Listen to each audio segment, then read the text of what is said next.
Hey guys, what is up? SuperKmanrocks here, and I am back for my LCS Losers Round 2 overview and analysis of both of the lower bracket series that we have here. Some really interesting matchups. Obviously, all of these teams have at least lost one series. Well, I guess that's not true, with the exception of one who were in losers bracket to begin with, but all of these teams really fighting for their playoff lives here. We no longer have that safety net of the upper bracket like we did in our last episode. It is win or go home at this point on in the playoffs for at least these four teams. That raises the stakes by quite a lot and raises the stakes of the games that we saw during this week. So let me know how you guys felt about that down in the comment section below. Obviously, we had some really intriguing series, not only on paper, but definitely in execution as well. So let me know your thoughts on all of those series down in the comment section below, whether they went to your expectation, whether they didn't, or hell, even what you thought was going to happen in the first place, and,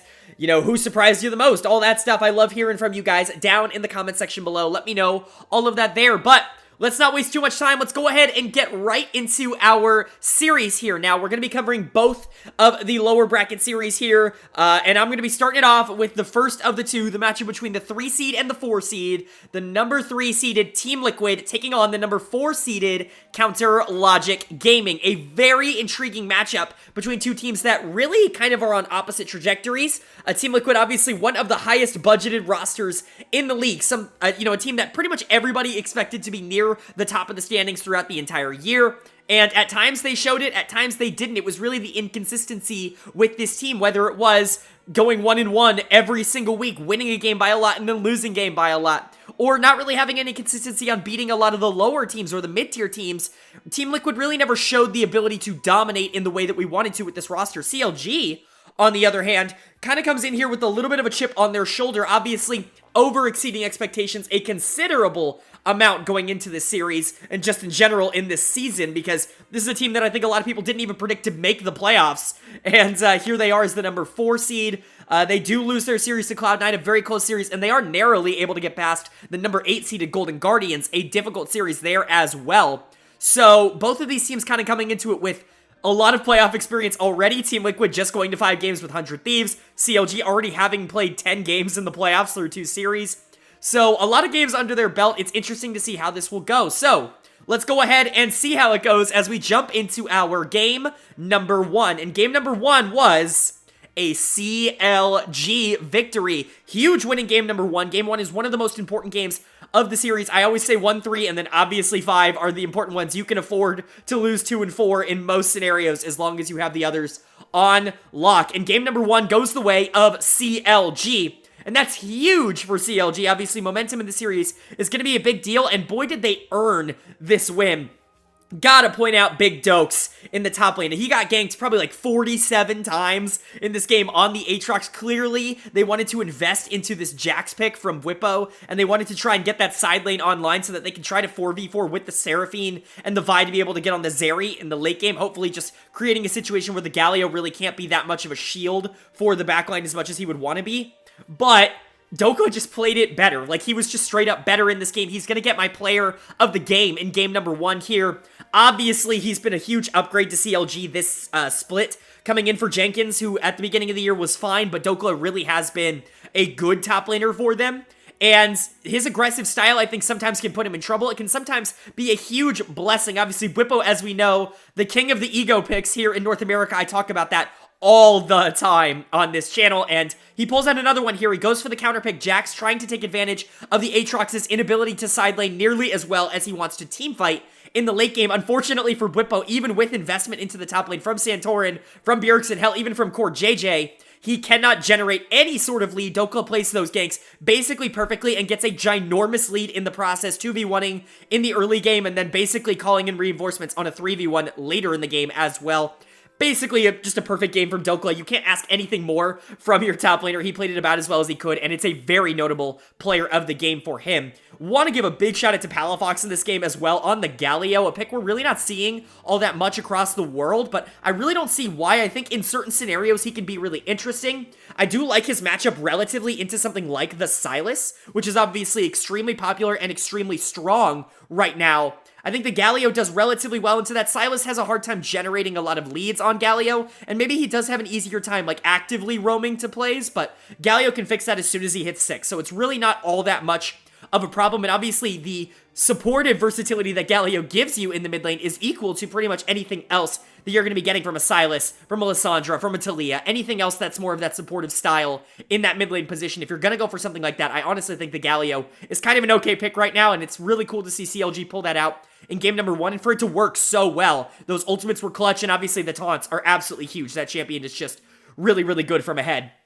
And then obviously Contracts, Luger, and Poom were all good too. Not the standouts quite like the solo laners were, but pretty much everybody on CLG played their part and played it well. As for Team Liquid, rough game 1. You really get a little bit out-thought here. You do pick up the Seraphine, which I think has been a good pick for TL all year long, but you go to the Sylas, that's okay, and then you go to the Nautilus, you go to the Jax. I can see the idea of what you want to do with this comp. You want to get that Vi, Seraphine, Sylas, Nautilus, like 4v4 combo, because you really feel confident in your ability to win that. The unfortunate part is that Jax has to be ahead for that to work, and they tried. They certainly invested in this top lane, but Bwipo just could not win. He just could not win this 1v1 no matter what happened in it. So he's clearly the dud of the game. They invested so many resources into him, and it got him behind, it got Santorin behind, it got Bjergsen behind, hell, it even got Hansama behind because CoreJJ was also investing into trying to stop the Aatrox. There were so many things on TL's side that really predicated on that Aatrox not, popping off, and it happened. So Bwipo is clearly my dud of the game here, but you gotta not give credit to players like Santorin and Bjergsen and Core, who really just weren't that good, especially, in my opinion, CoreJJ, whose mechanics on this Nautilus looked very poor. This is very concerning, because these are the picks that Core really used to dominate on, and obviously, he's had a little bit of a down split here, especially in comparison to what he's used to, but even just in general, like, there were times where he was kind of just an average support in the region, which is certainly not what you want to see out of CoreJJ, and he did not look good in this first game on the Nautilus, missing easy hooks, mistiming ultimates, like, just really weird mistakes, like, uncharacteristic mistakes from CoreJJ in this game that I'm really hoping he can figure out. But outside of that, Bwipo, Core, not playing well. Santorin and Bjergsen pretty much lost their game because of it. Bjergsen obviously was going to get behind because of the losing matchup, but Santorin had no shot once Contracts was able to get the ball rolling at least a little bit in the top lane, and then Luger had gold on the Zeri. Like, you're just not going to be able to scale infinitely with that team. So overall, a really, really good win for CLG in game number 1. That should set up some momentum for them to carry through. Although, we know this TL team does not get mental boomed in the same way that a lot of other teams do. They went down 0-2 to 100 Thieves and came back. They didn't win the series, but they won games 3 and 4. They pushed it to a game 5. We know this team has some resilience to be able to fight back. So, are they going to be able to do that in game 2, or is CLG just going to be able to run through this TL team? Well, game number 2 was won by CLG, a huge Game 2 win here to set themselves up in a really good spot in this series. Overall, a 2-0 series lead here from CounterLogic Gaming, putting themselves in the driver's seat. They only have to win one of the next 3 games in order to send themselves onwards with a chance to make Worlds and to shock the world by taking out one of the favorites in the playoffs here. So, how did they get here? What did they do in game number 2 to put themselves in a great position? Well, what a great game number 2 from Contracts. He gets on his pseudo-signature Poppy pick at this point, a very, very big pick for CLG throughout the year here, and Contracts really has been able to punish a lot on it. His Poppy has been extraordinary, especially in the late game. Sometimes he has some little early game faux pas, but he usually can get over that, get to the late game, and really he's everywhere on this champion. In my opinion, easily the champion that unlocks CLG the most. I would expect TL to take notice of that, and he's able to completely unlock this map. Obviously, you draft a pretty early game heavy comp here with the Renekton, and then the Taliyah as well, which I think really wants to get on the move early, so you as the jungler really need to play with that fast tempo to make sure that you can accelerate the pace of the action in this game. Make sure that, champions like Dokla, or champions like Renekton, champions like Taliyah can get to their marks and get going and get scaling a little bit before champions like Set or Sylas have a chance to match, and especially something like a Sejuani or a Zeri. Like, you don't want them being able to get online before you are, so you really need to accelerate the pace, and I think Contracts did a really good job of that, as well as playing really well later in the game. He's an easy choice for player of the game in game number 2 for me, a really, really phenomenal Poppy game that just was able to control not only the lanes, but also a lot of the objectives in the early to mid game.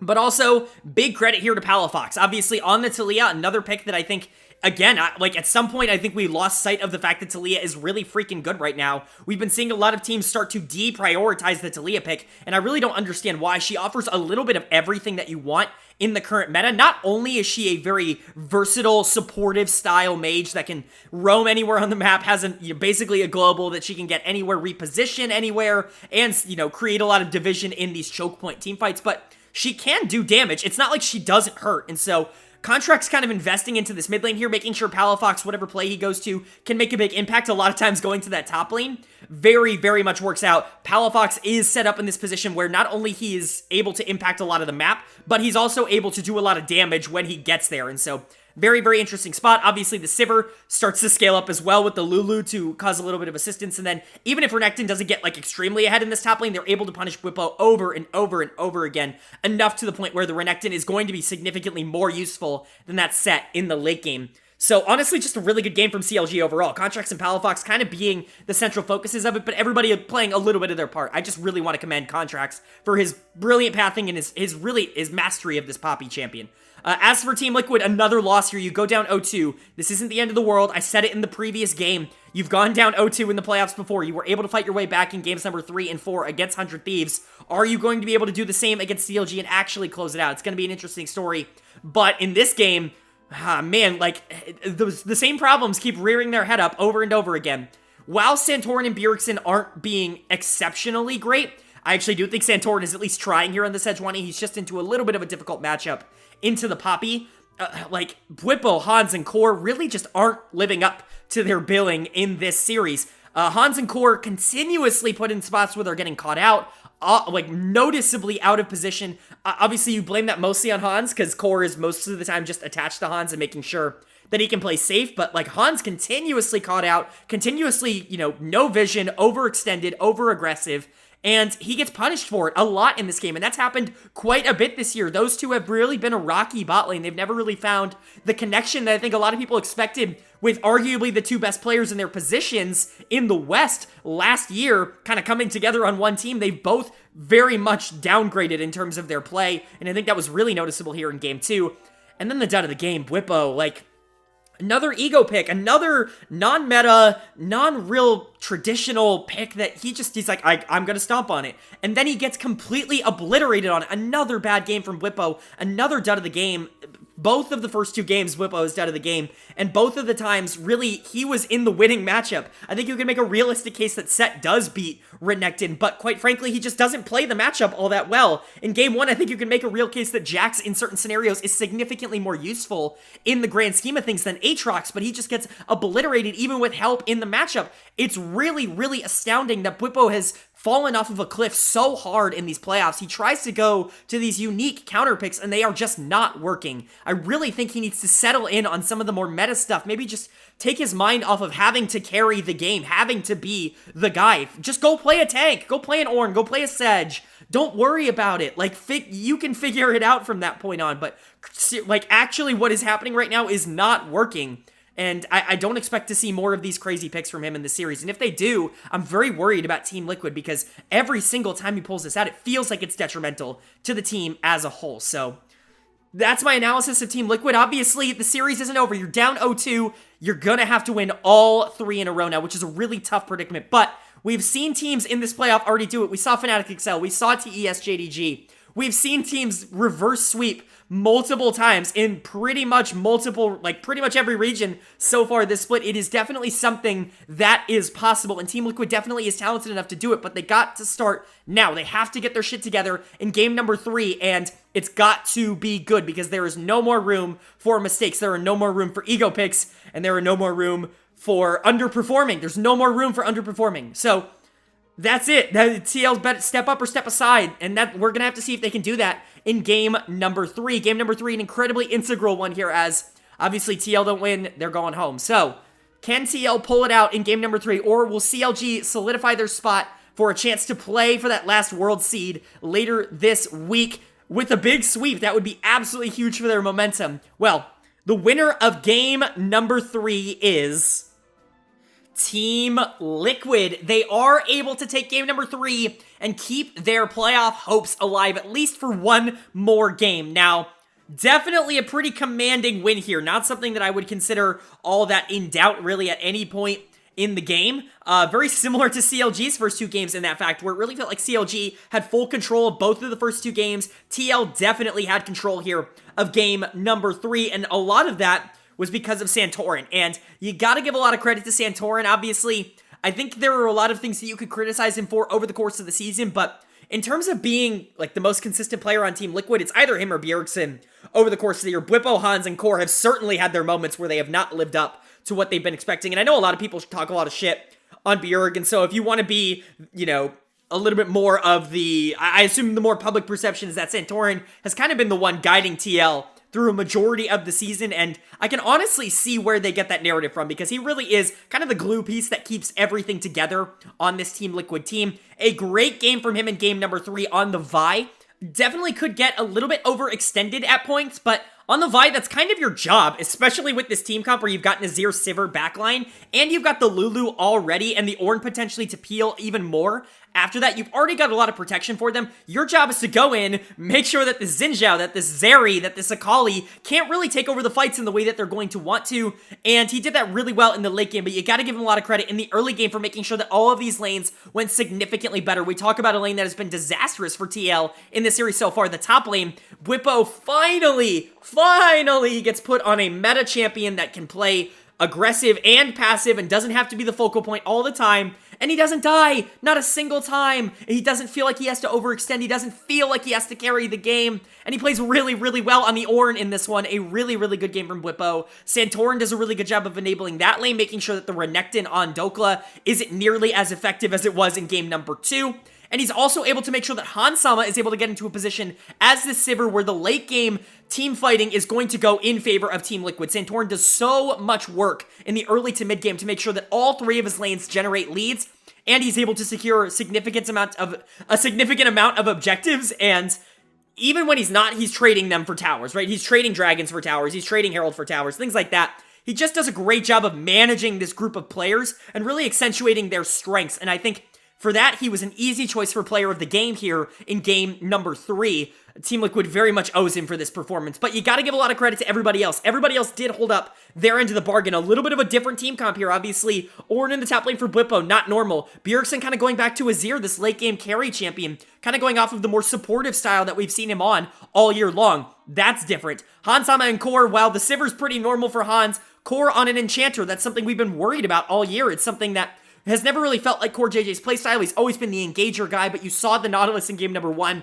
He goes to the Lulu here in game number 3, and it works. It really works. And so, a lot of different decisions for TL that they haven't typically gone to this year, but it very much worked for them in this game, and I really think it propelled them to a win and kept their season alive to be able to adapt and make those changes. As for CLG, definitely a little bit frustrating to lose this game. You had the opportunity to sweep TL and you weren't able to take it, but it's not the worst game in the world. You did index very heavily into an aggressive comp, because this is a very, very risky comp. Not only is the Xin Zhao, a pick that I would generally consider super early game in this meta, where you have to generate that lead early and you have to make sure that your lanes are snowballing, because you're not really going to be that much of a threat in the late game, not in the same way that something like a Wukong would be in the same kind of scaling pattern.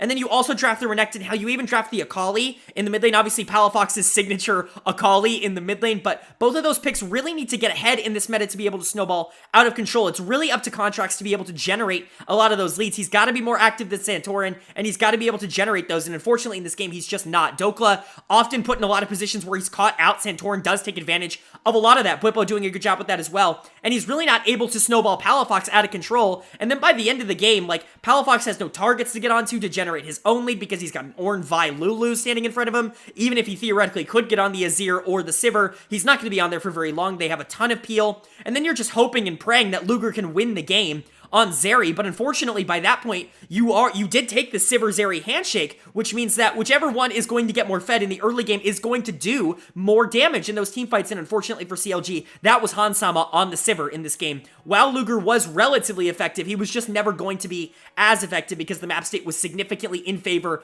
of Team Liquid, and he was always playing on the back foot. He can never be that aggressive Zeri that we want to see, even with the Yuumi on his back. So overall, a really risky draft comp here by CLG, and I just don't think it paid off, even if there were some inklings that, comfort, you want to go to comfort in a closeout game, I get it, but it just did not work here. My dud of the game is going to go to Contracts here on the Xin Zhao. Like I said, it really kind of was his responsibility to make sure that the game went relatively smoothly in the early game, and it just quite frankly didn't. There's really no explanation for why, but he just didn't play up to standard. He got completely out-jungled by Santorin. He allowed Dokla and Palafox to get behind, and at that point, when Hansama was ahead, the game was basically over for CLG, so that's the game 3. It's definitely got to be frustrating if you're a CLG fan. You had the opportunity to close out Team Liquid, but Team Liquid has been very resilient in the playoffs so far. Obviously, not really a lot of trouble with FlyQuest in the first round, but like I said, being able to survive 100 Thieves after an 0-2 start, obviously they did not end up winning that series, but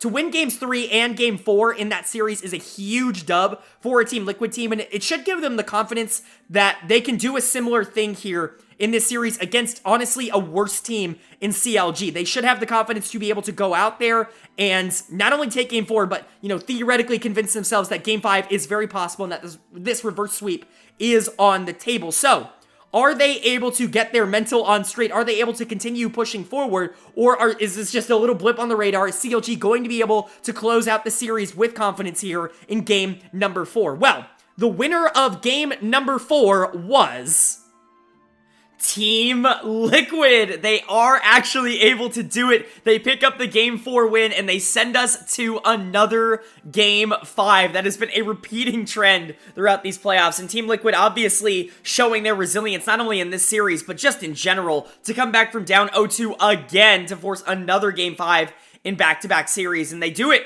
with a really interesting draft here in game number 4. So let's go ahead and talk about it. The top side's a little bit standard, and that's honestly a good thing. I talked about this in the last game. Bwipo on Ornn, or Bwipo just on a standard tank that doesn't have to overcommit, that can, be a little bit more safe, that isn't going to get punished nearly as easily, is great. It really has unlocked him. Obviously, the ego picks are going out the window. He's pulling out the Ornn, and it's really working for him. He has yet to die in any game that he has pulled out Ornn in, at least in this series. Really, really good game from him in game number 4. Then you have Santorin and Bjergsen. Santorin played phenomenal in this early game. He continues to really just out-jungle Contracts in terms of the pressure that he's able to create on the map. Really, really good series so far from Santorin. He's been TL's best player for the most part. Bjergsen was fine too on the Ahri. We know it's a good pick for him, but then you get down to the bottom lane, it becomes a little bit more interesting. You've got the Jinx Janna bottom lane duo here, which is an incredibly interesting one, and I'm going to toot my own horn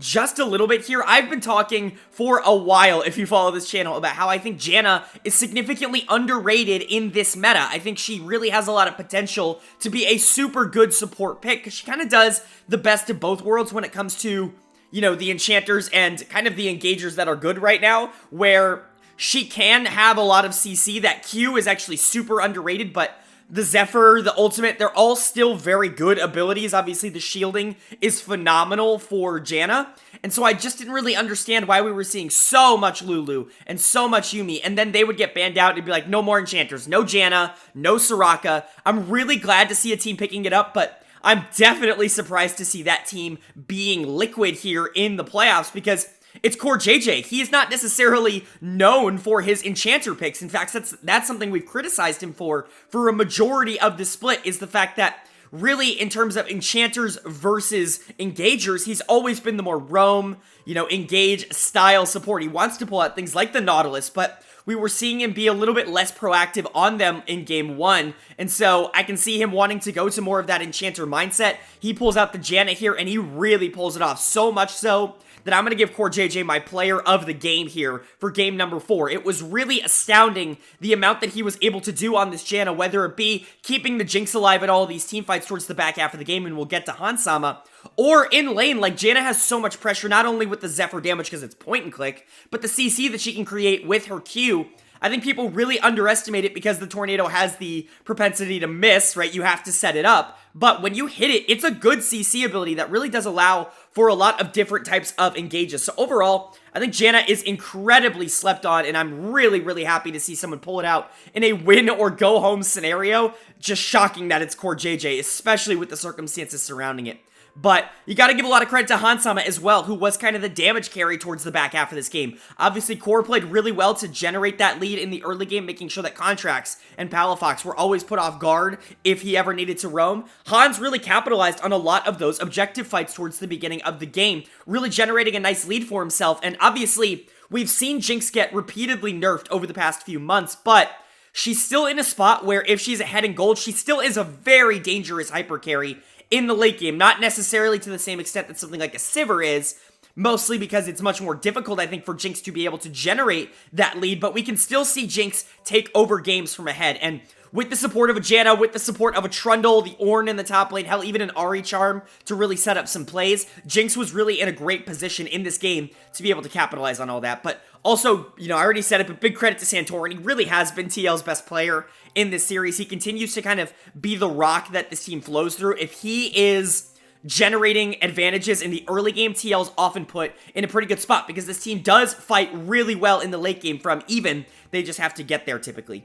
As for CLG, not a great game. Obviously, definitely some worries. You go for a super aggressive comp again here. You go for the Camille counter pick in the top lane for Dokla to try and take advantage of Bwipo on this more passive tank, but Dokla just quite frankly gets outplayed. Another really bad game from him.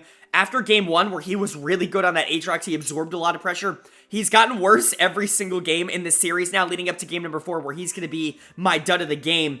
Not a good series so far from Dokla. Obviously, it's not over yet, but definitely need to see some stuff turn around. I want to see him more on these, like, pseudo picks. Things like the Aatrox are great because he can be a little bit more passive in the early game and still be a monster in the late game, but he still has a little bit of skill expression if they try to dump resources his way. Camille is not really that. Camille has to play aggressive. Camille has to generate that lead, and so I don't know if I necessarily like the pick as much.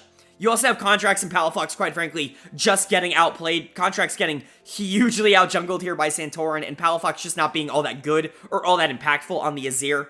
Really getting to the point where Janna was able to take over the map significantly more than, like, even the Wukong really could at any point, and the objective trades were just not fair in favor of CLG. TL doing a really good job of essentially strangle-holding the game out of their hands. So, overall, a rough game for CLG, and you're really starting to get worried. You had all the momentum in the series. You were up 2-0. You couldn't have asked for anything more from CLG coming out at the beginning of the series, but TL has done a phenomenal job to fight their way back into this one. It is now 2-2, and there is only one game remaining. All of the momentum is on Team Liquid's side, but we've seen this before. We've seen Team Liquid fight back from an early series deficit to be able to push to a Game 5 and then not be able to capitalize against 100 Thieves. Is that going to happen again here in the Game 5 against CLG? Well, game number 5 was won by Team Liquid. TL does it. They go down 0-2 to start the series, and they complete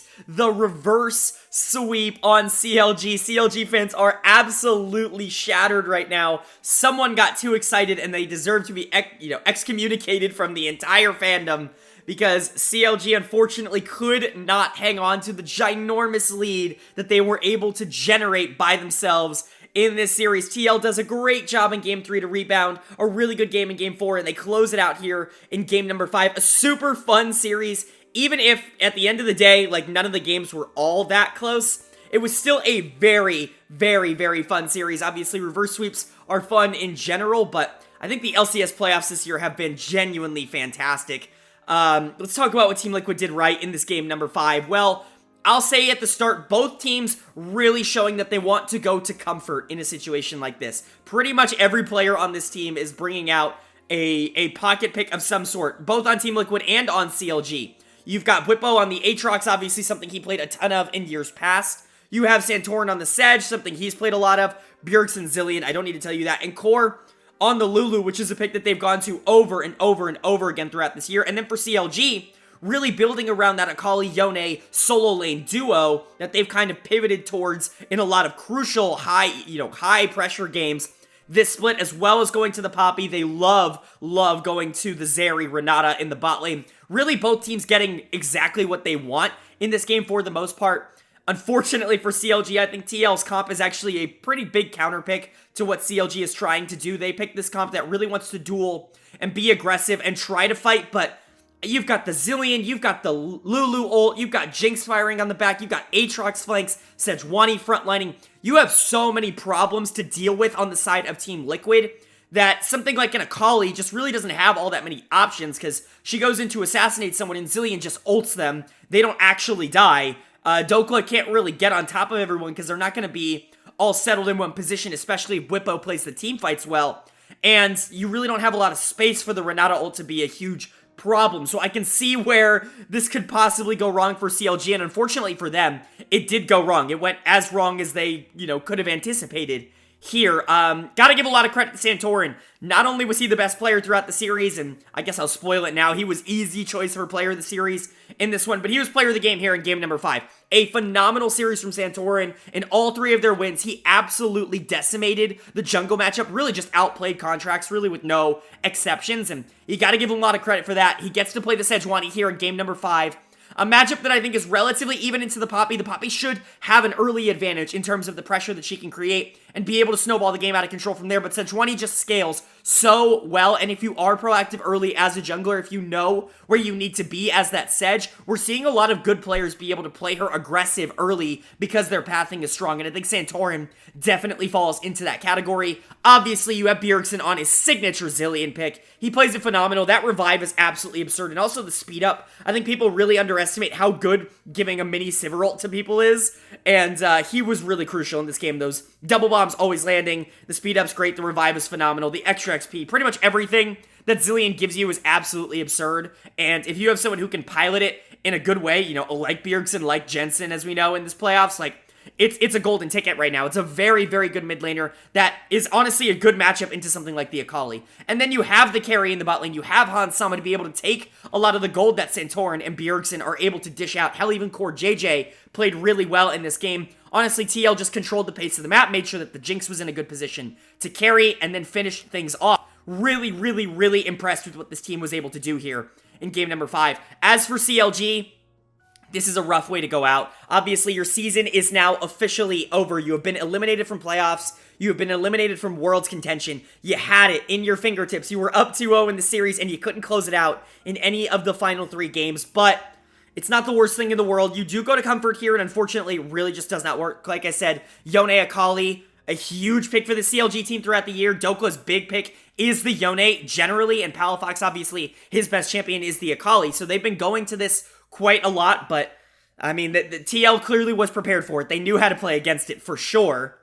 And unfortunately, CLG didn't really have a backup plan. They rely a lot on Contracts, especially on this Poppy, to be able to generate leads for the lanes, and he just lost in the jungle matchup. And you could say the same thing about Luger and Poom, who throughout the series weren't necessarily the problem, but again, weren't really consistently all that good. And so, what is the takeaway for CLG here? I think you really stumbled onto something this year. You have to remember that it's honestly fantastic to even be in this spot in the first place. You went 11-7 in the summer regular split, which is absolutely absurd from the expectations that you were given. Hell, even what you were doing in spring earlier this year. And so you've got to be excited with how this year ended up playing out. It's just unfortunate that it comes to an end here at the hands of TL. You had an opportunity to potentially push for a world spot, but TL was just a little bit better and kind of got their head on straight. Also, I have to point out, really watching the CLG team in Game 5, it looked like they were completely and utterly mental boomed. Like, they went into that Game 5, I think, feeling defeated, and I think it showed with their performance. They weren't willing to make plays. They kind of were just on the back foot.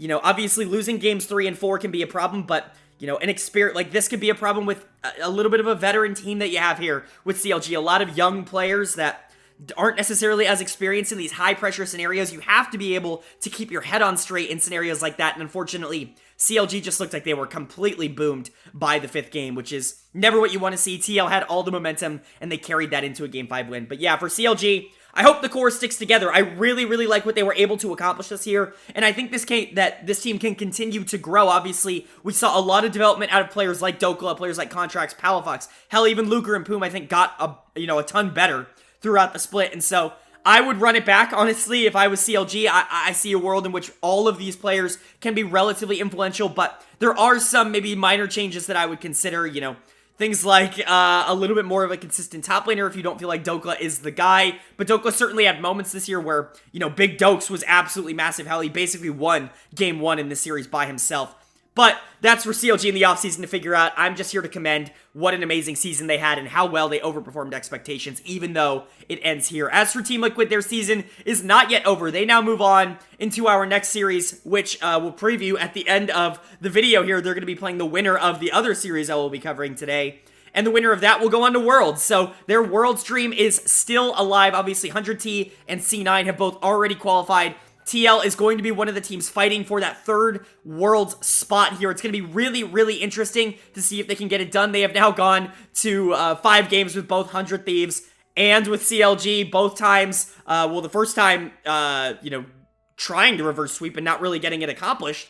Actively, winning games 3 and 4, but not 5. And here, actively completing the reverse sweep. So we know this team has good mental. Hopefully they can hang on to that. Honestly, I think this team is a lot better than people are giving it credit for. I think really when they are on, I think they can beat pretty much anybody in the region. And for them to stand up to 100T like they did in the earlier series gives me a ton of confidence that this is actually a really good TL team. So it'll be interesting. It'll really depend on who they're facing in the next round. But either way, I think TL has a pretty good shot to be that team that ends up being the number 3 team to move out of NA for the World Championships.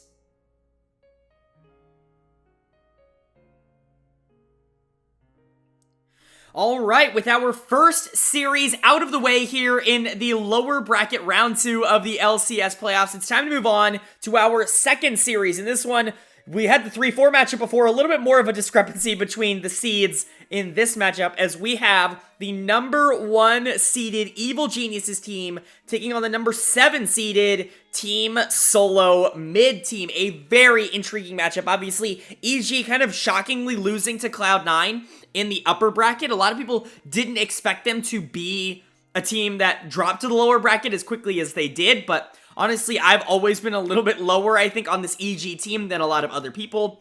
And then I've also been a lot higher, I think, on TSM than a lot of other people, especially since they got their full unit of 5 together. I didn't quite predict them to beat FlyQuest, but I knew that series was going to be incredibly close, and TSM winning really is no surprise at all to me, as I said in my recap of that. But this matchup, a little bit different. Honestly, I don't even see it that out of there to see that TSM could be a threat in the series. EG, momentum-wise, has really been not so great as of recently. They really haven't been able to beat any of the top teams, whether they be 100 Thieves or Team Liquid or CLG, or we just saw them lose to Cloud9 in the playoffs. Really, they haven't been able to consistently beat any of those teams. And TSM is on a little bit of a roll right now, so it's going to be interesting to see what happens when they face off. But no more previewing. Let's go ahead and jump right into our game number 1. And game number 1 was a TSM win. They are able to take the first game and the first of 3 upsets that they'll need in order to completely shatter expectations in the playoffs here. So really good game 1 from TSM, I'll say, at least towards the end. It wasn't the cleanest from either team, that's definitely true, but I think a couple players on this team played really well. Gotta give big shout out to the solo laners on TSM. They've really stepped up in the recent weeks. Maple gets the Azir here in this game, a pick that we're seeing rise in popularity pretty much in every region around the world, with people realizing that the potential for it to take over in the late game is definitely worth the drawback of it not being nearly as proactive in the early game. But Maple pilots it really well here. This game is really even for a significant amount of time. In fact, EG actually generates a little bit of an early lead, TSM getting a few towers in exchange for dragons, but TSM is able to fight back a bit in the mid game, getting some nice picks on Danny, getting some nice picks on Vulcan, a couple of really good plays, I'd say, overall from TSM to get them back into the game, and then they just team fight basically perfectly from that point onwards. You've got a really interesting team fight comp, obviously a lot of engage here with the Ornalt, with the Wukong going in, and then a lot of disengage as well. You have Xayah being able to self-peel, you have Azir relatively being able to self-peel, and then you have the Janna to be able to both protect and essentially knock back with that ultimate, create a lot of chaos in the middle of a team fight. Again, another really good Janna pick. Really, really like that pick in general, but Maple does so much damage in the back half of these team fights. He's outputting a ton of work, and he's going to get my player of the game for it. Really, the Azir, when you get to that point of like 40 minutes and you hit that 5v5 team fight, especially with something like Hextech Soul, 4 Hextech Dragons, Hextech Soul, it's kind of hard to say fast, is really, really strong on something like Azir. He's going to be doing a ton more chain damage because of that, and it really, really helps out his late game potential. He does really, really well in the late game generally, but with this, it's just unbelievable amounts of output that he can do. Maple's going to get my player of the game here in game number 1, but I think, honestly, despite the scoreline, I think you could realistically give that to Solo in the top lane as well on the Ornn here. Obviously, that Ornn has been a gigantic pick for TSM throughout the entire year. Solo really coming in has stabilized that top lane where it was really kind of a problem spot for TSM in the early part of the season, whether it was Huni being way too aggressive, whether it was Sol not being able to really play tanks. Like, Solo has come in and really been an anchor for this team, and he pulls out the Ornn here. He has some phenomenal ults in the back half of this game. Really, I think his scoreline doesn't do him justice for how well he played. He was probably one of the best players in this game. Him and Maple, I think, were the big carries. A little bit concerning at points with Tactical. Tactical is going to be in this game, and spoiler alert for the rest of the series, he will play the entire series here for TSM, and I like it. I like the decision. Obviously, I think he gives you a significantly higher ceiling than someone like Instinct does, who I just don't think is nearly as good of a player, but at the same time, Tactical makes significantly more mistakes. He plays ridiculously aggressive, and sometimes he can get away with it, sometimes he can't. Xayah as a pick usually allows for you to be a little bit more aggressive and get away with it, but the positioning of Tactical wasn't always perfect in this game, and there definitely were times where he died way earlier than he absolutely needed to. But Solo, Maple were able to pick up the pace there, pick up the scraps, and even in the back half of the team fight, let's say usually you don't have your AD carry, you don't have a lot of DPS, Maple was able to make up for that on the Azir, especially if Janna was on top of him. So, a lot of good things for TSM. As for EG, tough loss here. You don't want to lose game 1, but honestly, you don't really look all that bad. I want to give a shout out to Vulcan and JoJo, because they actually played, I think, pretty well overall in this game. They were the two best performing members of EG, and honestly, I think the rest of their team kind of let them down. Most notably, in my opinion, Danny on the Ezreal. Teams have really found this strategy. We saw this in the Cloud9 series against EG, that banning out a lot of Danny's, like, signature picks, quote-unquote, to force him onto something like the Ezreal really takes him off of, like, that top-tier AD carry spot. Like, he is not nearly as effective on this Ezreal pick that just, quite frankly, isn't all that meta right now, and it doesn't do all that much in teamfights, especially compared to even something like a Xayah or an Azir of what they're going to be able to output, especially when you have Solo building Warmogs and just being able to eat all of the Qs over and over again.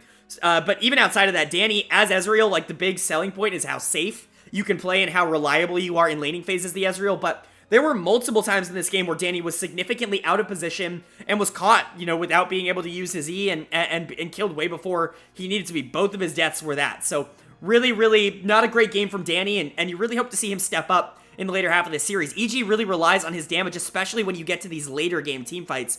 Obviously, Inspired is an absolutely huge part of this team in the early game, and he was alright in this game on the Trundle, did make an impact, like I said, was able to get a lot of the early objectives, but was losing a lot on the map for it. And you got to this part in the end game where usually they rely on someone like Danny to be able to carry the game, and he just wasn't there to be able to do that. Outside of that, I honestly think everybody else played fine. Like, Impact and Inspired were fine. JoJo and Vulcan, I thought, did play well, which will be a trend, I think, throughout the series. But overall, just a fine game from EG. They just weren't able to close it out in the end of the game because their comp, quite frankly, is not meant for late-game teamfighting, even with the Aatrox. Like, you don't really have that hyper carry that you need unless Danny pops off on the Ezreal. But like I said, he was getting caught out of position. So, overall, decent game 1, not going to be the end of the world for EG, but a very good win for TSM. Starting the series off with a win is always a good sign, although, as we saw in the last series, it is certainly not an indication that it is going to be free from this point onwards. So, can TSM continue their momentum here, continue to cause some upset, some panic here in the minds of an EG team that's probably already starting to freak out because they dropped a game to the 7th seed after being put in loser's bracket as the 1 seed. So, a lot of things probably running through EG's head, or can they bounce back? Can they get their momentum back just a tad bit here in game number 2? Well, the winner of game number 2 was Evil Geniuses. They are able to take game number 2 here and tie the series back up at 1-1, although it certainly wasn't a consistent win here, not because of the gameplay, but because of the extra stuff going on. I'm going to try to ignore it. There's a lot of stuff to talk about in this series when it comes to external issues and pauses and problems like that. I'm going to try to ignore it as much as possible. Obviously, a ton of pauses here in game 2, and then a gigantic break after here, like a 2.5, 3-hour break from game 2 to game 3. We're not going to talk about it too much, but it definitely impacted, I think, this series. So at the beginning of game 3, we'll talk about it just a tad bit. But in this game, you know, in the game, outside of the pauses, EG looked really, really consistent, mostly off of the back of Inspired just being the MVP that he was in the regular season. He pulls out the Sejuani here, a pick that honestly we're seeing succeed more often than not in the jungle in the playoffs. A lot of teams are favoring actually flexing that into the jungle rather than taking it top lane where it has been all split. And it's been really good in the jungle. We've seen a lot of players generally be able to generate leads on a champion that typically doesn't clear all that fast. Like, it's decent, but it shouldn't be able to match what Wukong is able to do in the early game. But we're consistently seeing that Sejuani pick be able to win, not only here in North America, but basically in every region. And so I'm starting to lean more towards the fact that the Sejuani pick might just be really, really, really good in the jungle right now. Not just like a good pick that you can also flex top. It might actually be a top tier jungler. And Inspired very much made it look like that in this game. Not only was he able to generate that early lead, but by the end of this game, he was actively 1v1ing everybody else in the game. There was that famous moment where he 1v1 Sivir. He actively 1v1'd the Sivir by himself, and that is absurd towards the back half of this game. Sivir, especially with the kills that Tactical had here, should have been able to just win the game at that point, but for Sejuani to actively be able to 1v1 Sivir is absurd, and it's kind of insane on the side of TSM that they even allowed that to happen. But that's credit to Inspired. He played a phenomenal game here both early and late, really dominating and carrying EG across the finish line here on the Sejuani. He's an he's an easy choice for my player of the game here in game number 2. Great game from Inspired. Definitely have to give him props for that. But shout out to the rest of this team. I think Impact really stepped up in this game as well. Obviously, a significantly easier matchup for Impact than what he's had to face in a lot of the other playoff series that he's had so far this year, where, you know, someone like Solo is a good tank player, but I've talked about this on the channel. I just don't think Sion is all that good of a pick. We've seen it work. We've seen it not work in this meta, quote unquote. And mostly it's not working. I think it's won one game, which is not all that good of a track record in like the 10, 11, 12 that it's been played in playoffs. So I don't know. People keep going to it. People keep seeing it as a pick that could do something. And in this game, I think the exact example of what Sion is in pro play was kind of shown for all to see, where really at the end of the day, he can go in and he can get things off, but he was pretty much immediately disengaged. And then, you know, Alistair could just kind of shove him out, and then he had no way of going back in. If his Q hit, it was more so the fault of the person taking it than the person doing the damage. And at that point, he's really just kind of standing there. Like, he's not even all that effective as a tank because people can shred through health so quickly now. And so, I don't know. Don't really get the Sion pick, but Solo played it. Impact was able to take advantage of it on the Aatrox, was able to generate a nice lead and then become a huge problem in the later half of the game. And then you have kind of the mid-bot, like, duo, like AD, AP swap here as you get the Renekton mid, you get the Seraphine bot. This is something that we've seen a lot of teams in North America specifically pull out. And I think if Danny doesn't want to worry too much about the positioning in the late game team fight, Seraphine could be a good pick for that. We've seen Seraphine be really, really dominant in North America. And honestly, if it's going to work the way that it has, like, so far this split, just keep doing it. Like, people don't really know how to play against it here. Obviously, it has counters and it has problems, but it really hasn't been exploited so far. Like, teams like 100 Thieves, teams like CLG have really been able to capitalize on it. Hell, even Team Liquid has played a considerable amount of Seraphine, and they've all been really successful with it. So, it's good to see Danny be able to pull it out and feel confident to play it here. Vulcan on the Alistair is also fine. But overall, just a good game from EG. Definitely a little bit of a Giga carry from Inspired, though. As for TSM, not a great game, too. Obviously, you had your foot on the gas, and then I think you got a little bit cocky in game number 2 here. You go for another really aggressive comp. Obviously, a really big team fight comp here, as you want to get that Wukong engage. You want to be able to get Swain in the middle of all of these fights just drain tanking. You want to get Sivir on the backline just hitting over and over and over again, and Yuumi keeping everybody safe with Sion ideally scaling up. But the problem with that is if you don't really have a lot of opportunities to win early if the Wukong isn't dominating the macro matchup. And unfortunately, Spica didn't have all that great of a game here. Definitely got out-jungled by Inspired, who was dominant. And because of that, there really was no lane that was, like, winning. Like, as Swain, you can play relatively safe into Renekton, but you're still exploitable in any sort of objective pressure. Like, Renekton's going to be able to rotate, and you really aren't going to be able to contribute in the same way that he is in a lot of those early dragon fights. And then in the bot lane, like, you're kind of a sitting duck. And Tactical honestly played it kind of okay. Like, him and Shine played the mid game kind of okay, but towards the late game, Tactical was significantly out of position. Like I said, getting 1v1'd by Inspired, he really shouldn't even be in that position in the first place. I don't know whether to blame the rest of the team for not grouping around him or to blame him for being off in a side lane and just being able to get 1v1'd by the Sejuani, but either way, it's not a good look overall for TSM. So I get what they were going for, but it's a very risky draft because, again, if you get behind in the early game, which is kind of likely with this comp, I really just don't see a lot of ways for you to come back, especially against like a Seraphine, like Aatrox Sejuani. Like that's a very bulky combo to have to break through, and I just don't really see the opportunity to do that. So overall, like, not a great game, I would say, overall from either team. Like, AG played really well, like Inspired played really well, but I'm still really concerned. Both AD carries have been kind of inty so far in the series, both in Game 1 and Game 2, even when they've won. Like, Danny was fine in this game, but there were definitely moments where he was getting caught out, and the same for Tactical in Game number 1, and both of their losses were not so good. So not really sure what's happening with the AD carries. They're both playing like brains off right now, and obviously you hope that they fix that, but through the first 2 games, it's definitely been a little bit of a risky road for those bot laners. It's really been up to the junglers to really dictate the pace of this game. Obviously, Spica getting Maple and Solo ahead in Game number 1, really setting the solo laners up to do a good job. Game number 2 was all Inspired on this Sedge. It's really been that jungle matchup, which was my key matchup of the series, that really has influenced a lot of the, the timings and the pace of the series that is going on right now. So, is that going to change? Is somebody going to be able to step out as one of the AD carries supposedly going to step up in Game number 3? It's definitely going to be interesting. We're basically entering a best of 3 now as we enter Game number 3 at a 1-to-1 split. So who is going to be able to take the big advantage here in Game number 3? Well, after 17 million hours of pauses, it is going to be Evil Geniuses. They are able to take the 2-1 series lead, regaining control in a very important time for them in this series. Obviously, a huge pause that definitely affected both teams' mental.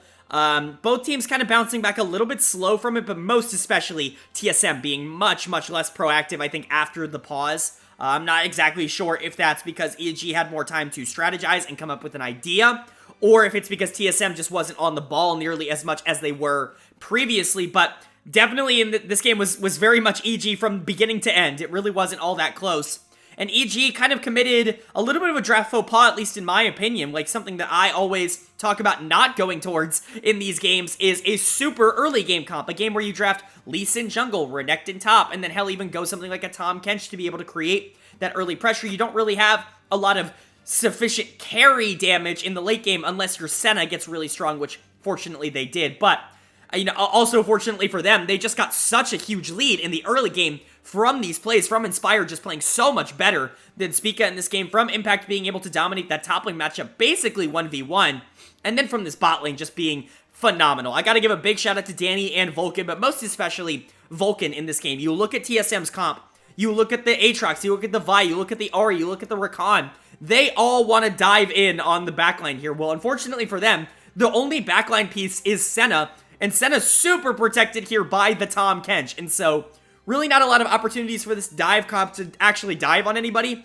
and Vulcan played it basically perfectly, making sure that Danny was never in a position to actively get hurt, and really setting him up to carry as much as possible in this game. A really, really good game from Vulcan on the Tahm. Obviously, the protective duties of Tahm are absolutely massive, but the offensive duties of Tahm are often understated, especially after the rework. Now, he is a very, very big threat in lane, and Inspired was definitely able to capitalize on that with a couple of dives bottom lane to take out Tactical on that Sivir. But overall, just a really good game from Vulcan here, and you gotta give credit to Danny as well. Obviously, being saved by Vulcan is definitely huge, but you still gotta position yourself well in the team fights. You are the lone squishy target against the dive comp. You still have to make sure that you are in a spot where you are able to be saved, and then you need to make sure that you're outputting as much as possible while you're not in a position where you need to run away. And Danny, I think, executed it nearly perfectly. Got that big lead early because of the Lee Sin coming bot and making sure that they were able to accelerate that laning phase, but he did a really good job in the mid to late game to be able to shut down basically everything TSM wanted to do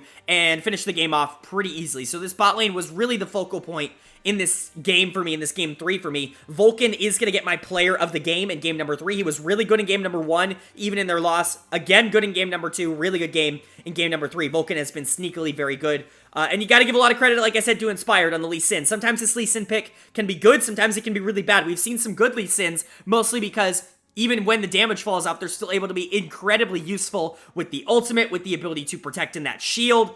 honestly, there are a lot of things that Lee Sin, obviously we know what Lee Sin can do. There are a lot of things that he can do in the late game to be useful, even if he is theoretically not, doing a ton of damage. And Inspired utilized his damage early game in order to set up the rest of the team to be able to carry him. This is exactly what you want to see out of a Lee Sin, taking advantage of the power spike of that champion to enable the rest of his team to carry him through the parts of the game where he's not as strong. Inspired played it perfectly. He won the early game by a lot, and we'll get to that, and he really carried it through. Impact and JoJo were both really good. Not central pieces of the game. Impact won 1v1 in the top lane, which is really good. Obviously, he's been better than Solo, I think, in this series, but Solo kind of taken off of his tanks, has to go do something a little bit more aggressive here in game number 3 with the Aatrox, or at least a little bit more risky, and I think Impact is able to take advantage of that. Solo, when he's not on something incredibly safe, can often be taken advantage of. That's why he didn't get a team at the beginning of the year. It's really just the consistency with Solo. But JoJo was also fine on the Lissandra. Some good plays. He was able to roam with Lee Sin quite a bit, but overall, just a good game from EG. You're really not going to complain about this too much.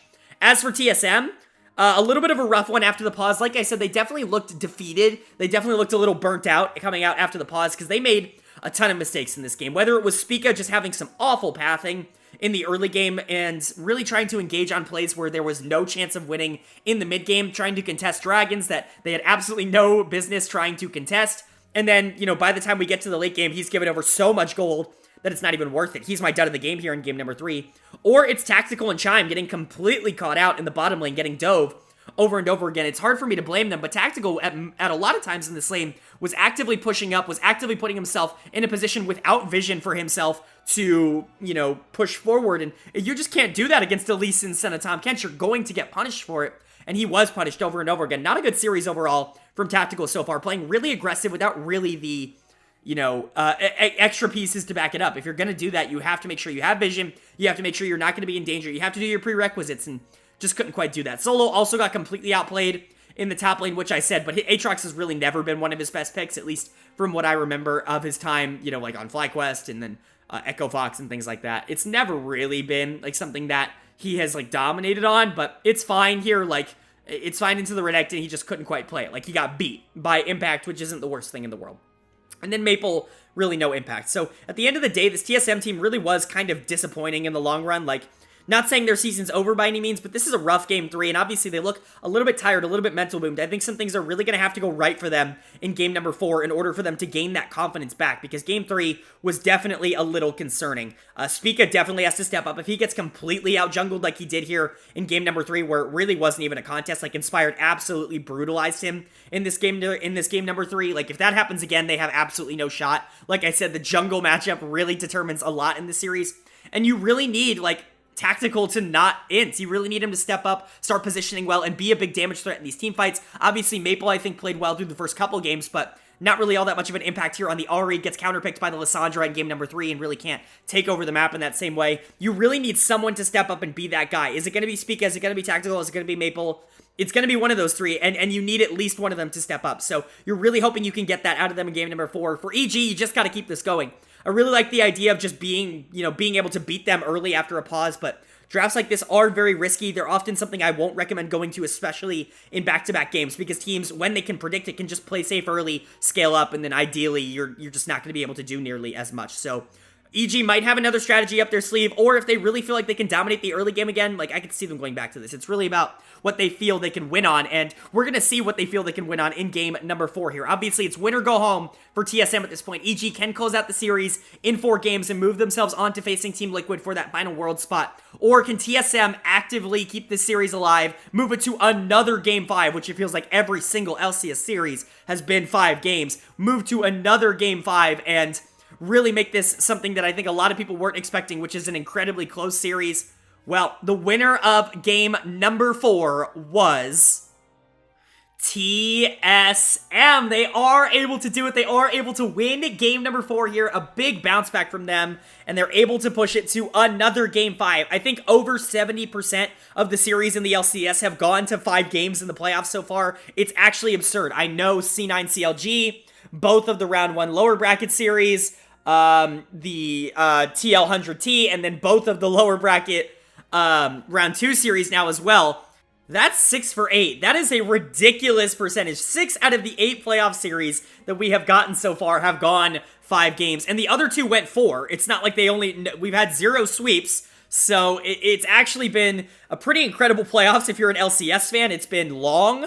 These are long videos, and obviously, you know, I appreciate you guys for sticking around through them, but we go to another game 5 here as TSM picks up a big game 4 win as they played really well in the early game. They kind of just copied what EG did in game number 3 and just do it back to them. EG goes for a very interesting comp, which we'll get to a little bit later, but for TSM, really another good early game from them. Spica is able to get on the Xin Zhao here, a pick that he was really, really good on in 2021 when he won the MVP. He goes back to it. It's been one of his best picks as a pro, just generally, and even though it's not as strong as it was last year right now, it's still definitely an effective pick that can be very strong in the early game at generating leads for your team, especially into something generally as slow of a clear as the Sejuani. This is a matchup that we've seen go in favor of Xin Zhao multiple times throughout multiple regions, and Spica is able to generate that lead by himself, be able to translate that into the mid lane with Maple, I should say, be able to generate that into the top lane with Ornn, and into the bottom lane with, honestly, Tactical not really getting all the XP. Spica gets a lot of the gold in the bottom lane kills that they get, and then making sure that they generate a lot of the objective pressure as well. Really not having to trade much of anything at all except for one dragon towards the back half of this game, but trust me, it was worth it.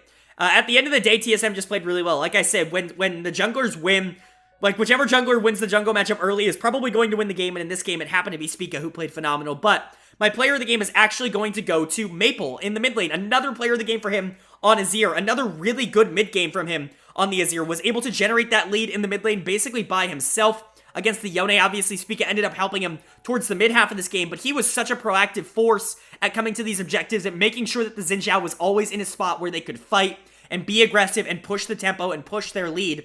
And a lot of that was just because he was better than JoJo in this game. Obviously, we'll talk about JoJo in a bit, but Maple was awesome on the Azir. This is the second time in the series that he really has taken over, and honestly, playoff Maple has been significantly better than regular season Maple, and you love to see it if you're a TSM fan. Honestly, Maple got better and better throughout the year. You had moments at the beginning of the year where I was like, oh, here we go, like, this is the Maple I was expecting, the one that couldn't even secure a starting job on anyone's legend, like, here we go, and then, you know, you started replacing all the players, and he really wasn't the focal point. I still think that was Spica and Chime for a majority of the back half of the regular split, but he's really taken an increased role here in the playoffs, especially towards the late game. I think with Tactical coming in and being a little bit over-ambitious, I think Maple has kind of stepped up as the more consistent late-game carry threat for TSM, and it's definitely worked out for them. The Azir pick has been something that they've gone to quite a bit, and honestly, I would expect to see it banned here in game number 5, because we're at the point where I just don't want to give it over to him anymore. He clearly has too much experience on it, and you just want to take him off of it, because it's comfort at this point. He's dominated 2 different games on the same day here with that Azir, so you definitely have to, you commend him for that. So really good game 4 for Maple. He's going to get the player of the game, but Spica was a big reason that they won this as well, just being able to take over the map.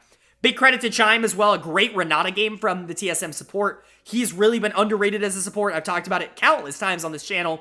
If he played the full season, he probably would have gotten all pro votes, at least from me, because he really was that good in his small sample size. He was better than pretty much every other support in the region, and he really is showing up against probably the best support in the region right now in Vulcan in this series. He's really able to, I don't want to say carry Tactical to a significant lane lead, but he really helps Tactical, I think, overcome some of his flaws, his shortcomings in this series, and Chime definitely deserves to get praised for that, whether it's in lane or out of lane, which is something that Chime has always thrived in. He's been really good. Solo was consistent. Tactical didn't run it this game, and so TSM was in a good spot. As for EG, a weird draft here. Obviously, you look at it at first glance and you're like, this is a very aggressive draft. You have the Jax split pushing top lane. You have the Yone that wants to try to get that early lead in the mid lane, but both of them actually build significantly more tanky. You have the Jax going Sunderer right into Frozen Heart, and then you have the Yone going the standard, like, I don't know, solo queue build of, like, Bork into Sunfire, which is fine for solo queue, but I don't know how much it works in a competitive environment where you can really target him in the early game and make sure that he doesn't hit his power spikes nearly as early as you want him to. Obviously, the survivability on this Yone is pretty high, but the damage output that he was doing really wasn't nearly as good as it could have been, and I think that really cost EG. Obviously, now you're relying a ton on Danny on that Seraphine to be able to generate that lead basically by himself, to be able to do a lot of damage in the back half of these fights, because it's not going to be the Sedge. The Jax doesn't want a team fight. It's not going to be the Nautilus. Nautilus, and you're building tank on Yone, you're really relying on that Seraphine. At the end of the day, Tactical and Chime just won because of a lot of help from that Xin Zhao in the bottom lane. And so the game was over from pretty early on from EG just because of some weird build choices. I understand the idea behind the Bork Sunfire, and I understand why all the fighters and bruisers are building it, and it can do a lot of damage, obviously, but I just think it's significantly less useful in a competitive environment than it would be in a solo queue environment where it's a lot less easy to completely target that champion and make sure that he doesn't get online in the same way that he would, if he didn't get targeted. So overall, JoJo's actually going to get my dud of the game for that. They were really relying on him to do a lot of damage in this game, and he couldn't quite come through. It's not entirely his fault. He didn't play particularly awful. He just couldn't quite outplay Maple on this Azir, and he certainly was less impactful towards the back half of this game. But overall, a decent game from EG, just not, I think they lost in draft. Like, by the time you got to the mid-game, the game was completely over. TSM had scaled out of control at that point, and you had no gold on the Yone to be able to catch up. You basically just have a full tank comp at that point with Seraphine hopefully doing damage, and TSM was able to cut through that. Azir does infinite damage to that. Sivir does infinite damage to that. Xin Zhao was basically unkillable towards the back half of this game, and so was the Ornn. So overall, just a really good game from TSM, and they push it to a game number 5. A very important game 5. If EG drops out to TSM here, that is absolutely huge if TSM can pull off the gigantic upset to move on to face Team Liquid for the final world spot as the 7 seed in playoffs. EG is certainly not going to let that happen without a fight, though, so it's going to be a very interesting game 5, and I'm very excited to see who will be moving on and who will be walking home. And I guess we'll find out right now. The winner of that game number 5 was Evil Geniuses. They are able to take the game number 5 and narrowly, very, very, very narrowly avoid the crazy upset predicament that they put themselves into here. I am going to talk about this a little bit at the beginning, but there were significantly more pauses in this game than there were in game 4. It just continued and continued and continued, and, I'm not going to rant too much about it, but, both teams obviously agreed to play through the audio issues, the external issues that they were having. They came back onto the stage with the agreement that they knew these were going to happen. I'm really not sure what all of the pauses were for. It was definitely starting to get a little frustrating as a viewer, but I don't blame any of the broadcast or anything like that.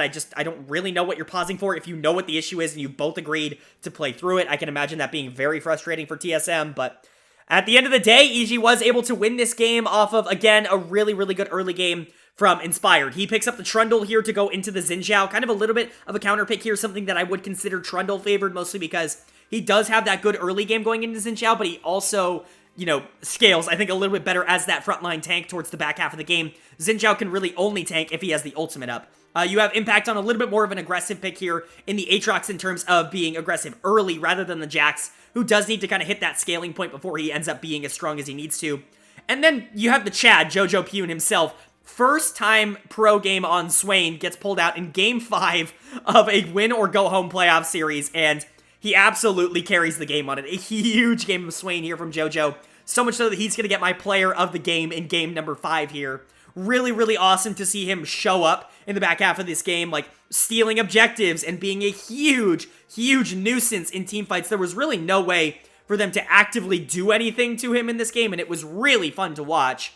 But you've also got to give credit to a lot of the other members of this team. Like I said, Inspire generating a lot early on the Trundle. Want to give a huge shout out to Vulcan on the Tahm Kench. Another really good Vulcan game. He was really, really influential in this series overall. Really created a lot of pressure in that bottom lane and really executed on a lot of the mistakes that TSM was making. Mostly, again, tactical, making positioning mistakes, really being the one that was able to capitalize on a lot of those problems that TSM was having. Vulcan had a very good series, and Danny, while he also was making some positioning mistakes, that Tahm Kench pick was significantly better for EG overall because it was able to kind of subvert a lot of the problems. It allowed Danny to play that more aggressive style a little bit better, and overall just gave him a lot more options. Obviously, they pull out the Seraphine. Again here, a lot of Seraphine coming out from EG in this series. Like I said, NA has had a really hard time of stopping that Seraphine without, as long as she has some other level of damage, and in this game, it's a little bit tough because your double MR, or your double AP, I should say, with the Swain, Seraphine, and your carry rolls, you can have Ornn just build full MR, but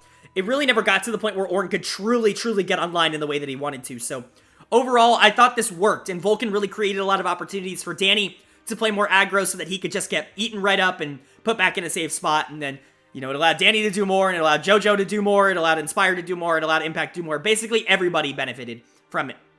As for TSM, a tough loss here. You really put yourself in a spot to almost take down the Giants of LCS here in Evil Geniuses, the #1 seed, the team that won Spring. And you were very close, but unfortunately you couldn't quite get the job done. There were moments in this game that looked good. I thought Solo actually played pretty good in the top lane on this Ornn, and he played pretty well in this series overall, I would say. Obviously not as good on like the Aatrox pick, but when he was on the tanks, he was being useful, especially this Ornn pick, which has been absolutely ginormous for both Solo and TSM all year long. But unfortunately, like I said, this jungle matchup, if Inspired was able to generate that early lead and kind of translate that into the late game, it was going to go EG's way, and it did in this game. Spica just wasn't quite able to keep up. Maple wasn't nearly as impactful as he was on the Azir in the first couple games. And Tactical was mispositioned all the time and didn't really have the safety blanket that someone like Danny did with the Tahm Kench to be able to do that. You have the Renata, and you need to be able to make sure that you are in a good spot on your own, as Sivir in that case. And Tactical just didn't play like that. He played like a top laner. He played like a bruiser. He didn't know that he needed to be on the back line and got caught out multiple times. He's going to be my dud of the game here in game number 5. There were multiple positioning mistakes by Tactical in this series that I don't want to say caused them to lose it, but this could have been a different series, I think, if they had an AD carry that positioned in a better way, which is obviously disappointing for TSM because you bring Tactical back in to hopefully give you that extra edge to be able to beat a team like EG, but really he felt like a big nuisance, a big hindrance for TSM in this series. But what does it mean overall for TSM? Well, what does their outlook look like? Well, their season is over. They're officially eliminated from playoffs. They're eliminated from Worlds contention, but they made it a lot farther than I think a lot of people gave them credit for. They didn't think there weren't a lot of people that I think expected them to be able to beat FlyQuest in a series. There certainly weren't a lot of people that expected them to go to 5 games with EG. I'm lucky enough to be able to have predicted that. I think this TSM team definitely had some positive notes. I think Spica and Chime were absolutely ginormous for this team. I would be doing everything in my power to keep both of them for next year. If Spica wants to leave, he wants to leave, but if you can keep Chime, absolutely do that. Everybody else, I think, is semi-replaceable. I think Solo was good for you this year, but, the story of Solo, if you can find an upgrade, go find an upgrade. And then Maple and Tactical, while they're fine, I don't think are really pushing you over the edge. They're not moving the needle, and if you're TSM, you want to be that team that's like top 1, top 2, top 3, in the region. I just don't know if Maple and Tactical are really going to be the two that are going to be on your team when you do that. So I think Spica, Chime, 2 people that I would very much like to bring back. Solo, I think, could be good if you get a carry in the mid lane or a big hyper carry in the bottom lane, like a top tier player. But if you can't, then you may want to look at a top lane carry, something like that. I think could be useful for TSM. But you definitely had a lot of good moments, and the reemergence of this team after what was an abysmal start, not only to Spring, obviously going 10th in Spring, but to be able to come back in summer after being like an awful team at the beginning of summer and really make those roster changes and become better because of it, I think is huge for TSM. They just have to stick to the growth plan, and I think they could be back at the top next year. As for EG, they now officially move on to face Team Liquid, which we will preview in just a bit, but a very, very good series from them. My player of the series is going to go to Vulcan in the support position. He was phenomenal for Evil Geniuses here. Game 1, even in their loss, he was absolutely great, really tried his best to carry that team to a win. I think in Game 3, he was easily player of the game, and he was super influential in Game 5 here, making sure that Danny was in a spot to be able to win. Overall, just a really, really good series from Vulcan. I think you could realistically give it to Jojo Pune as well, but I thought Vulcan was just a little bit more impactful in terms of the grand scheme of the series. But Inspired played well. Impact definitely was much better this series. He was someone who I was starting to get concerned about with how he played against Cloud9, but he showed up back again in the series. Yes, against Solo, who's not like the best top laner in the world, but it is still good to see Impact kind of having an impact on the game again.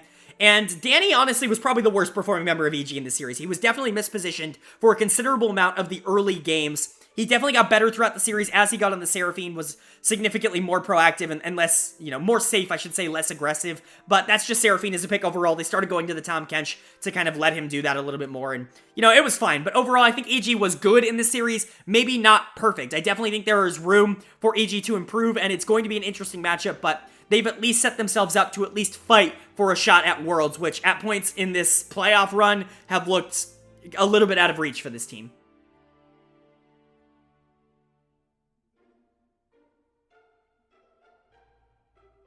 All right, that's going to do it for my overview and analysis of both of the lower bracket round 2 matchups. Now we get to talk about our final Worlds seeding game. So obviously 100 Thieves, Cloud9 both winning in the upper bracket round 2 to qualify for the World Championships. you now have one more series to determine who the third and final team will be moving on to that World Championship. And it is the 1-seeded Evil Geniuses team taking on the 3-seeded Team Liquid team. A very intriguing matchup with the two teams that we talked about winning today. Obviously, both needing 5 games to get here against drastically different opponents. TL doing it against a CLG team that showed a lot of fight, but TL had the mental advantage to be able to recover and reverse sweep them. EG against a significantly worse, in my opinion, TSM team, where they were able to fight back. But EG has really been dominating the regular season. Like, they were objectively the best team by far in the regular season. Even if they didn't have the most consistency against the top teams, when they won, and they won hard. And that really makes it an interesting matchup between these two teams. TL was actually the one to take the most recent of these two matchups off of the back of Santorin and Bjergsen playing really, really well in that game. And I think those matchups could be interesting. The jungle mid duo matchup here is going to be incredibly interesting because you have experience versus just pure aggression here. You have Santorin and Bjergsen who do play that more controlled style. While Santorin does like to get his early leads and create the tempo of the game, he also is okay with just kind of scaling up, and Bjergsen's definitely the kind of player that will pick the Azir, that will pick the Swain, that will just kind of scale up with the Zillion or things like that to be able to get to that point in the late game where he is able to do a lot for the team, while he doesn't necessarily need to win that lane early. Whereas Inspired and JoJo are really kind of the opposite. They both like to make a lot of early proactive plays to set up Evil Geniuses to scale a lot better and to snowball into the late game. They're really the early game facilitators of what Evil Geniuses like to do. I think that could be an interesting dichotomy between those two. Obviously, JoJo being the rookie going up against maybe the GOAT in Bjergsen is also a great storyline. You have a very, very chaotic matchup in the top lane, Impact versus Whippo. Whippo, obviously, as I talked about in the series today, definitely kind of a tale of two players when he is on more meta picks that he just doesn't feel like he needs to absolutely destroy the game on, where he can just kind of play a little passively, get to the late game, and be super useful because he is a smart player and a good team fighter. He's really good, but when he tries to go for these ego counter picks like the Olaf or the Set we've seen multiple times, he can sometimes just get a little bit baited in lane and make a lot of mistakes that cost TL a lot of power on the map. And Impact is someone who's able to take advantage of that, but also Impact has kind of been the player throughout the split that's died to a lot of those ego picks and died to the more aggressive strats. So it could be a really bloody top lane here. But we also had to look at the bot lane matchup. Vulcan versus Core JJ, very well a matchup between two of the best supports in the region, maybe the two best supports in the region. Core obviously having a little bit of a down year, but Vulcan really being a central piece for Evil Geniuses. Their matchups have always been really interesting no matter when they've played, and I think they've become especially interesting this year. Obviously, the Enchanter matchup is a little bit different, but both are probably going to be focusing more on lane in this matchup because of my key matchup of the series, which is, of course, going to be the bot lane matchup here. I think a lot of people are going to want to see the junglers here, but I actually think that the bot lane matchup is probably going to decide this series. While the jungle matchup is going to be interesting, I could see a world in which Inspired could generate a lead in Santorin and Bjergsen could just kind of lay low and be able to carry the games later. But if Danny is able to generate a big lead in the early game, he is a phenomenal late game team fighter, as you can see from his stats, that he's able to carry these games. That really has been EG's strategy when Inspired doesn't get that gigantic lead, is that Danny is the fallback plan. He is a dominant late game ADC.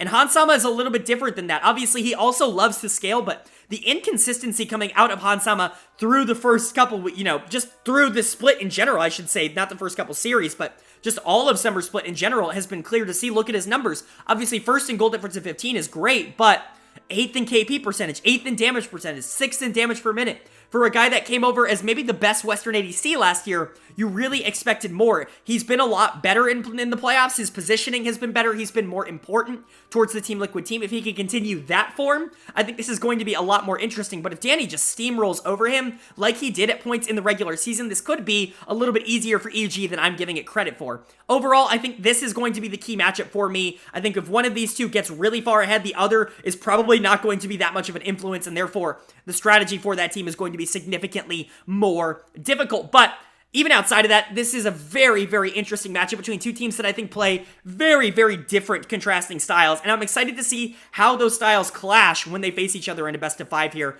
Obviously, huge stakes. Winner goes to Worlds, loser goes home. There is a lot on the line, and I couldn't have asked for a better matchup here between the 1 and the 3 seed.